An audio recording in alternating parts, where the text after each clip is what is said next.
हे students, आज हम इस वीडियो के माध्यम से प्रेजेंट टेंस का जो सेकेंड टाइप है प्रेजेंट कंटिन्यूअस टेंस, उसके बारे में आज हम जानेंगे। सभी 6 जो स्ट्रक्चर है उसको हम एग्जाम्पल के साथ ट्रांसलेट करेंगे, इंग्लिश टू हिंदी समझने का प्रयास करेंगे। तो यहाँ है present continuous tense. Present continuous tense जो कि प्रेजेंट टेंस का सेकेंड टाइप है।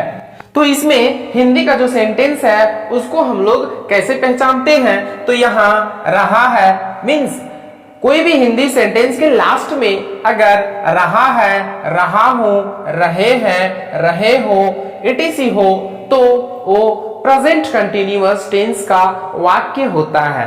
अब हम कैसे जानेंगे इंग्लिश सेंटेंस कि वो प्रेजेंट कंटिन्यूअस टेंस का वाक्य है मीन्स सेंटेंस है? तो इंग्लिश का सेंटेंस में क्या होता है, सब्जेक्ट के बाद इज या एम या आर के बाद वर्ब 4 होता है। वर्ब का फोर्थ फॉर्म होता है, उसके बाद ऑब्जेक्ट होता है। तब हम समझ जाते हैं कि वो जो सेंटेंस है वो प्रेजेंट कंटिन्यूअस टेंस का है।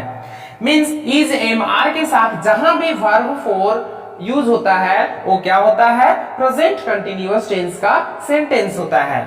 तो अब हम इसका जो फर्स्ट स्ट्रक्चर है subject plus is am are plus verb 4 plus object और लास्ट में फुल स्टॉप, इसका एग्जांपल हम समझेंगे। इसका एग्जांपल हिंदी टू इंग्लिश समझेंगे। यहाँ क्या है एग्जांपल, मैं अंग्रेजी पढ़ा रहा हूं। तो लास्ट में यहाँ क्या है, रहा हूं, जो कि यहाँ भी है। तो हिंदी का लास्ट सेंटेंस में क्या है, रहा हूं। तो ये हिंदी का सेंटेंस हम देख करके जान जाएंगे कि ये प्रेजेंट कंटिन्यूअस टेंस के आधार पर बनेगा। तो यहाँ सब्जेक्ट क्या है, आई है, तो यहाँ आई हो जाएगा।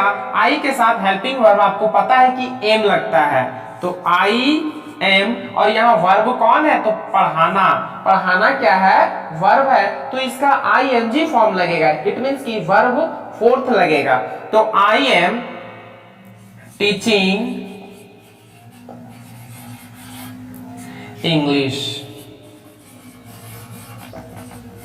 आई am teaching English, it means कि मैं अंग्रेजी पढ़ा रहा हूं।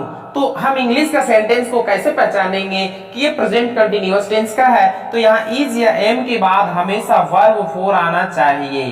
तो जब भी वर्ब 4 आएगा इज एम आर के बाद तो हम समझ जाएंगे कि ये प्रेजेंट कंटिन्यूअस टेंस का सेंटेंस है। और हिंदी का सेंटेंस में लास्ट में रहा है होना चाहिए। इट मींस कि जो भी काम कंटिन्यू होता है, मींस प्रेजेंट टाइम में जो भी काम हम लोग कंटिन्यू करते हैं वो काम जो है, वो सेंटेंस जो है वो प्रेजेंट कंटिन्यूअस में आता है। जैसे कि हम लोग पढ़ रहे हैं, हम लोग पढ़ा रहे हैं, हम लोग खाना खा रहे हैं, तो ये जो काम है वो क्या है, कंटिन्यू हो रहा है। तो जो भी काम कंटिन्यू होता है वो कौन टेंस में आता है, प्रेजेंट कंटिन्यूअस टेंस में आता है। तो यहाँ मैं अंग्रेजी पढ़ा रहा हूं, it means I am teaching English. वे लोग हिंदी पढ़ रहे हैं, तो वे लोग का हो जाता है दे।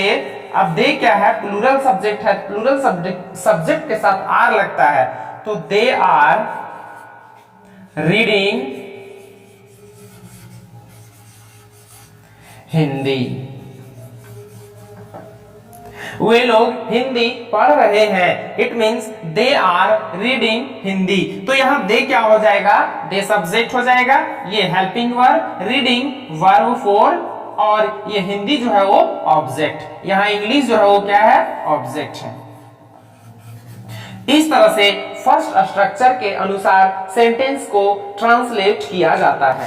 यहाँ कुछ और सेंटेंस है जो कि हिंदी में है और इसको हम लोग ट्रांसलेट करेंगे फर्स्ट स्ट्रक्चर के अनुसार। यहाँ क्या है, वह खाना खा रहा है, तो ये भी प्रेजेंट कंटिन्यूअस टेंस का वाक्य है क्योंकि इसमें जो काम है वो कंटिन्यू है कि वह खाना खा रहा है। तो यहाँ सबसे पहले हम लोग देखेंगे सब्जेक्ट, तो वह का ही हो जाता है और वह के साथ मींस ही के साथ क्या लगता है, इज लगता है। जो सिंगुलर सब्जेक्ट है उसके साथ इज का प्रयोग होता है, लेकिन आई के साथ एम लगता है और बाकी जो प्लूरल सब्जेक्ट है उसके साथ आर का यूज होता है।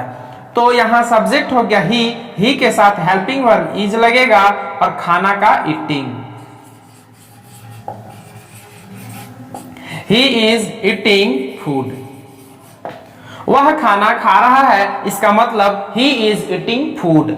हम लोग टीवी देख रहे हैं, तो हम लोग का हो जाएगा वी के साथ आर लगता है, तो वी आर वॉचिंग टीवी। हम लोग टीवी देख रहे हैं, इसका मतलब we are watching TV. Ram Delhi जा रहा है, तो यहां सब्जेक्ट हो जाएगा राम, जो कि सिंगुलर है, तो सिंगुलर के साथ इज लगता है, तो Ram is going to Delhi. Ram is going to Delhi, इसका मतलब कि राम दिल्ली जा रहा है, तो यहां राम जो है वो सब्जेक्ट हो गया, इज हेल्पिंग वर्ब और गोइंग वर्ब 4 और दिल्ली ऑब्जेक्ट। इस तरह से फर्स्ट स्ट्रक्चर के अकॉर्डिंग इंग्लिश टू हिंदी या हिंदी टू इंग्लिश ट्रांसलेट किया जाता है। और ये फर्स्ट जो स्ट्रक्चर है वो कौन सा सेंटेंस है? पॉजिटिव सेंटेंस है। नेक्स्ट जो सेकेंड स्ट्रक्चर है वो होता है नेगेटिव सेंटेंस का, जिसमें कि हेल्पिंग वर्ब के बाद नॉट का यूज होता है। इसके बारे में अब हम जानेंगे। तो इसका स्ट्रक्चर जो है सब्जेक्ट प्लस इज या एम या are plus not, means helping verb के बाद क्या आ जाता है? नोट आता है, फिर वर्ब 4, फिर ऑब्जेक्ट। तो यहाँ अब हम ट्रांसलेट करके समझेंगे। तो वे लोग काम नहीं कर रहे हैं, ये क्या है? नकारात्मक सेंटेंस है, ये नेगेटिव सेंटेंस है। जो सेकेंड स्ट्रक्चर जो होता है वो नेगेटिव सेंटेंस का होता है। तो वे लोग काम नहीं कर रहे हैं, इसका मतलब वे लोग का हो जाता है दे, और दे के साथ आर लगता है। They are not working, they are not working. यहां दे हो गया subject, are helping verb, not negative sentence है इसलिए, और यहां वर्किंग वर्ब 4। तो वे लोग काम नहीं कर रहे हैं, it means they are not working. हम लोग पटना नहीं जा रहे हैं, तो हम लोग का हो जाएगा वी के साथ आर लगता है। We are not going to Patna. We are not going to Patna, हम लोग पटना नहीं जा रहे हैं। तो यहाँ वी हो गया subject, are helping verb, not negative sentence है इसलिए, और गोइंग वर्ब 4 और पटना ऑब्जेक्ट। इस तरह से नेगेटिव सेंटेंस का एग्जाम्पल होता है। अब यहाँ आप देख रहे हैं कि 3 और सेंटेंस दिया हुआ है, जो कि प्रेजेंट कंटिन्यूअस का जो नेगेटिव सेंटेंस है उसका एग्जाम्पल है। He is not speaking, इसका मतलब कि वह नहीं बोल रहा है। He is not speaking, इसका मतलब कि वह नहीं बोल रहा है। Ram and Shyam are not dancing, यहाँ राम एंड श्याम 2 नाम है, और 2 नाम मिल करके एक प्लूरल सब्जेक्ट बन गया है, इसीलिए यहाँ प्लूरल हेल्पिंग वर्ब आर का यूज हुआ है। तो Ram and Shyam are not dancing, इसका मतलब राम और श्याम नहीं नाच रहे हैं, राम और श्याम नहीं नाच रहे हैं। They are not playing on the road, यहाँ दे क्या है? सब्जेक्ट जो कि प्लूरल है, उसके बाद यहाँ आर हेल्पिंग वर्ब, फिर playing verb 4, on the road object. तो they are not playing on the road, इसका मतलब वे लोग रोड पर नहीं खेल रहे हैं। They are not playing on the road, इसका मतलब वे लोग रोड पर नहीं खेल रहे हैं। अब हम इसका जो थर्ड स्ट्रक्चर है उसके बारे में जानेंगे। अब आप देख रहे हैं कि यहाँ एक हम स्ट्रक्चर लिखे हैं जो कि प्रेजेंट कंटिन्यूअस का थर्ड स्ट्रक्चर है। थर्ड स्ट्रक्चर कैसे होता है? आप जानते हैं कि हर सेंटेंस का जो थर्ड स्ट्रक्चर है उसमें हेल्पिंग वर्ब जो है वो सब्जेक्ट से पहले आ जाता है। तो इज या एम या are plus subject plus verb 4 plus object, और लास्ट में क्वेश्चन मार्क, क्योंकि जो थर्ड स्ट्रक्चर जो होता है वो क्या होता है? इंट्रोगेटिव सेंटेंस होता है। इसमें क्वेश्चन पूछा जाता है हिंदी सेंटेंस में क्या वर्ड जो है, क्या शब्द जो है वो पहले आ जाता है। जैसे कि आप देख रहे हैं, क्या वह पढ़ रही है, क्या हम लोग गाना गाने जा रहे हैं, इस तरह का सेंटेंस हिंदी में होता है। हिंदी के सेंटेंस में क्या जो शब्द है वो सेंटेंस से पहले, मीन्स वाक्य का जो स्टार्टिंग पॉइंट है वो क्या से शुरू होता है। तो हम समझ जाते हैं कि ये जो है वो क्या है? इंट्रोगेटिव सेंटेंस है। इट मीन्स कि प्रश्नवाचक वाक्य है। तो अब हम इसको ट्रांसलेट करेंगे। क्या वह पढ़ रही है, इसका मतलब यहाँ वह है, और वह रही है से हम लोग जान रहे हैं फीमेल है, फीमेल के लिए सी लगता है। अब सी के साथ इज का यूज होता है, तो यहाँ जब थर्ड स्ट्रक्चर में हम लोग हेल्पिंग वर्ब से शुरू करते हैं तो यहाँ इज हो जाएगा। Is she reading, is she reading, इसका मतलब क्या वह पढ़ रही है। नेक्स्ट है क्या हम लोग गाना गाने जा रहे हैं, तो यहाँ हम लोग है सब्जेक्ट, तो वी होता है हम लोग का। अब वी के साथ क्या लगता है, आर लगता है हेल्पिंग वर्ब, तो हम यहाँ आर से शुरू करेंगे। Are we going to sing a song, क्या हम लोग गाना गाने जा रहे हैं, are we going to sing a song, इसका क्या हो जाएगा, यहाँ are helping verb, we subject, going verb 4 और प्लस ये वर्ब 1। जब कोई भी सेंटेंस में दो वर्ब होता है तो एक ही वर्ब जो काम पहले होता है उसी का वर्ब 4 किया जाता है, और जो काम बाद में होता है उसके बाद उसके पहले हम लोग 2 + V1 का यूज करते हैं। तो are we going to sing a song, ये सिंग मीन्स भी क्या, गाना होता है, जो कि वर्ब है, और इसका फॉर्म वर्ब 1 यूज किया जाता है। देखिए 2 + वर्ब 1। तो अब यहाँ आप देख रहे हैं कि 3 और सेंटेंसेस दिया हुआ है, जो कि प्रेजेंट कंटिन्यूअस का जो थर्ड स्ट्रक्चर है इंट्रोगेटिव सेंटेंस, इट मींस कि yes no type interrogative sentence, उसका एग्जांपल है। यहाँ क्या है, am I going to read a book, इसका मतलब क्या मैं पुस्तक पढ़ने जा रहा हूँ। तो यहाँ इंट्रोगेटिव सेंटेंस है, इसीलिए सब्जेक्ट क्या हो गया है, सब्जेक्ट से पहले हेल्पिंग वर्ब बाहर आ गया है, मींस सब्जेक्ट से पहले हेल्पिंग वर्ब है, फिर ये गोइंग वर्ब 4, फिर ये रीड जो है वो वर्ब 1, क्योंकि सेंटेंस में डबल वर्ब है। Is he playing cricket with his सन, क्या वह अपने बेटा के साथ क्रिकेट खेल रहा है। तो यहाँ प्लेइंग जो है वो क्या है, वर्ब 4 है, is helping verb, he subject, cricket with his son object. Are they jumping on the wall, are helping verb, they subject, jumping verb 4, on the wall object. तो are they jumping on the wall, इसका मतलब क्या वे लोग दीवार पर उछल रहे हैं। अब नेक्स्ट जो है वो हम लोग फोर्थ स्ट्रक्चर के बारे में जानेंगे, जो कि yes no type interrogative negative sentence होता है। अब हम लोग प्रेजेंट कंटिन्यूअस का fourth structure yes no type interrogative negative sentence के बारे में जानेंगे। तो इसका स्ट्रक्चर है इज या एम या are plus subject plus not plus verb 4 plus object, और लास्ट में क्वेश्चन मार्क आता है। तो यहाँ हिंदी का जो सेंटेंस है, जो एग्जाम्पल है, क्या वह खाना नहीं खा रहा है, ये क्या है, नेगेटिव सेंटेंस है, और yes no type interrogative sentence है। तो यहाँ वह है, तो वह यहाँ रहा है से पता चल रहा है कि ये मेल है, तो ही हो जाएगा। अब ही के साथ इज का यूज होता है, यहाँ इज से शुरू हो जाएगा।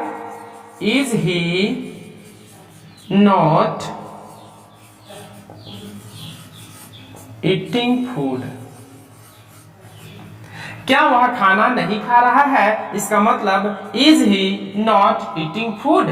नेक्स्ट है क्या वे लोग अंग्रेजी नहीं पढ़ रहे हैं, तो are they not reading English,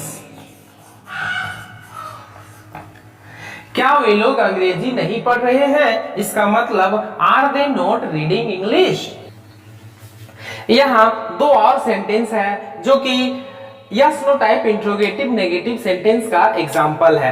तो are you not going to Delhi to meet your friend, इसका मतलब कि क्या आप दिल्ली अपने दोस्त से मिलने नहीं जा रहे हैं, क्या आप दिल्ली अपने दोस्त से मिलने नहीं जा रहे हैं, इसका मतलब are you not going to Delhi to meet your friend. Meet means मिलना। Are Mohan and Sohan not smoking, क्या मोहन और सोहन धूम्रपान नहीं कर रहे हैं।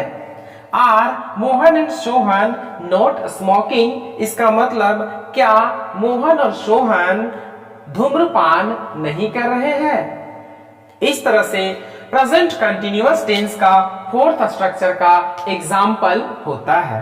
अब हम प्रेजेंट कंटिन्यूअस टेंस का जो फिफ्थ स्ट्रक्चर है, जो कि WH वर्ड्स इंट्रोगेटिव सेंटेंस होता है, उसके बारे में हम जानेंगे और ट्रांसलेट करना सीखेंगे। तो यहाँ इसका स्ट्रक्चर है WH वर्ड्स प्लस इज या एम या are plus subject plus verb four plus object.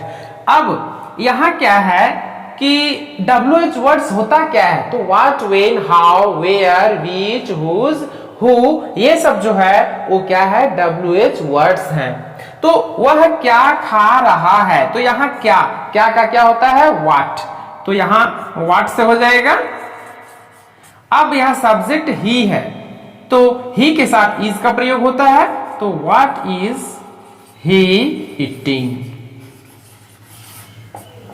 Question mark. वह क्या खा रहा है, इसका मतलब व्हाट इज ही ईटिंग। यहाँ ही हो गया subject, is helping verb, what WH words और ईटिंग वर्ब फोर। नेक्स्ट है वे लोग क्यों बाजार जा रहे हैं।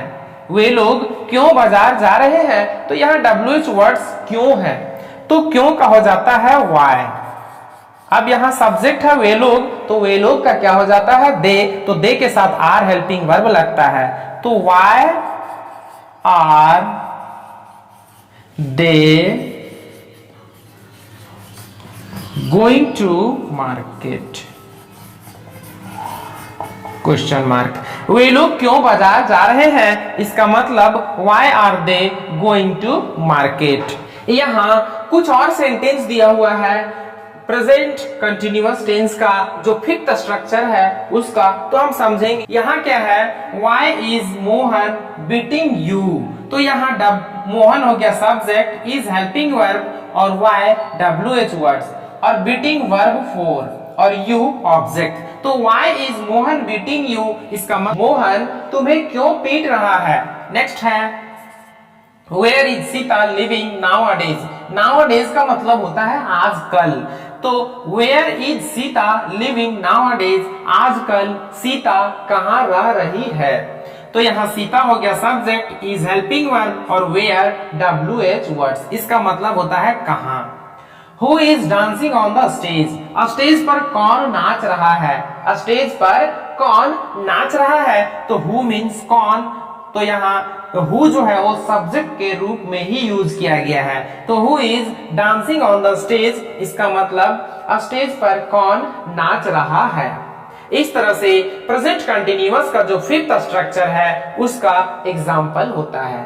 अब हम जो प्रेजेंट कंटिन्यूअस का last structure and sixth structure है उसके बारे में हम समझेंगे और ट्रांसलेट करेंगे। यहाँ जो सिक्स्थ स्ट्रक्चर हो क्या है, WH वर्ड्स प्लस इज या एम या are plus subject plus not plus verb four plus object. तो WH वर्ड्स क्या होता है आपको पता है, और जो सिक्स्थ स्ट्रक्चर है वो क्या होता है, WH words interrogative negative sentence होता है। इसमें हिंदी का सेंटेंस में नहीं और इंग्लिश का सेंटेंस में नोट का यूज किया जाता है। अब हम ट्रांसलेट करेंगे। वह क्यों नहीं पढ़ा रही है, तो रही है से पता चल रहा है को फीमेल है तो सी का यूज होगा। तो सबसे पहले यहाँ WH वर्ड क्यों है, क्यों का क्या होता है why, और यहाँ सब्जेक्ट वह है तो वह के साथ क्या लगता है इज, तो why is not teaching,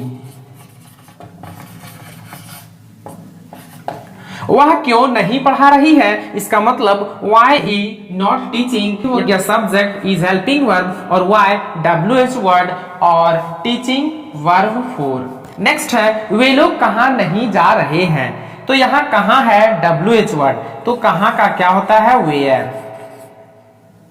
वे लोग कहाँ नहीं जा रहे हैं, तो where are they not going, वे लोग कहाँ नहीं जा रहे हैं, इसका मतलब where are they not going। यहाँ दे हो गया subject, are helping verb, where WH word और नॉट नेगेटिव सेंटेंस के लिए और गोइंग वर्ब फोर। यहाँ कुछ और एग्जाम्पल दिया हुआ है प्रेजेंट कंटिन्यूअस का सिक्स जो स्ट्रक्चर है उसका, तो हम इस एग्जाम्पल को समझते हैं। Why are you not learning English, तो यहाँ सब्जेक्ट यू हो गया, आर हेल्पिंग वर्ब और वाई WH वर्ड और लर्निंग वर्ब फॉर और इंग्लिश ऑब्जेक्ट और नोट नेगेटिव सेंटेंस के लिए। तो why are you not learning English, इसका मतलब आप लोग अंग्रेजी क्यों नहीं सीख रहे हैं या तुम अंग्रेजी क्यों नहीं सीख रहे हो। What are we not doing, हम लोग क्या नहीं कर रहे हैं, हम लोग क्या नहीं कर रहे हैं, इसका मतलब what are we not doing। तो यहाँ we हो गया subject, are helping verb, what WH word not negative sentence के लिए और डूइंग वर्ब फॉर।